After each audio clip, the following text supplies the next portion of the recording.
Estamos aqui com mais um vídeo, ou seja, mais um desafio. Estamos aqui com o desafio Fale Qualquer Coisa. Vamos explicar pra vocês. Vai funcionar assim, cada uma de nós vai falar uma palavra. Quem errar ou pensar demais, vai o quê? Levar um balão na cabeça quem errar. E com água, hein? Se vocês quiserem ver esse desafio, Vem com a gente! Iniciamos o desafio. par, ímpar. Tenta ímpar, ganhei. Árvore, Folha, céu, Jesus, parede, chanela, verde, vidro, cadeira. Ê, gaguejou!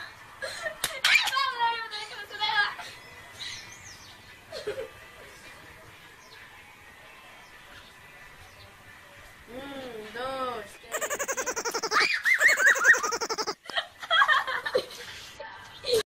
Iniciando o desafio! par, ímpar.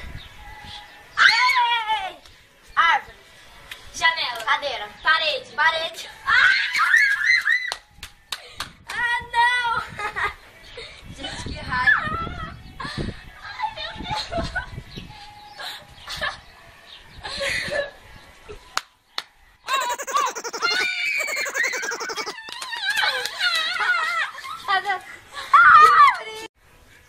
Já!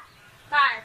Ímpar, Ai, pode ser um par, eu escolho árvore, teatro, janela, vidro, parede, chão, telhado não.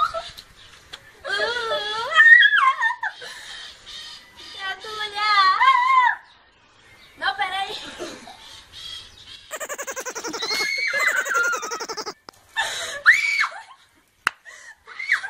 Parabéns pra você nessa data querida! Já, Par, ímpar, ganhei! Vai, árvore, tapete, chão, chanela, parede, vidro, parede. Ah, não, gente. Isso não vale. agulha. Não vai furar eu não, hein? Olha lá, olha lá. Dá certo também, tá bom?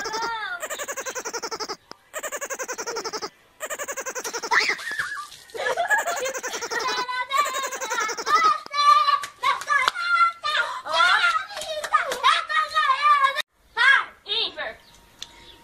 Ah, bota o par, vai. árvore, Pia, vidro, vassoura, chanela, tinta, parede, chão, tapete, bacia, casa, bexiga, pano, balde, churrasqueira, chinelo. pia. Pia, balde. Eita! Peraí, deixa eu segurar. Ah, agora eu vou com a câmera. Par, Ímpar.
Andressa Flaviana.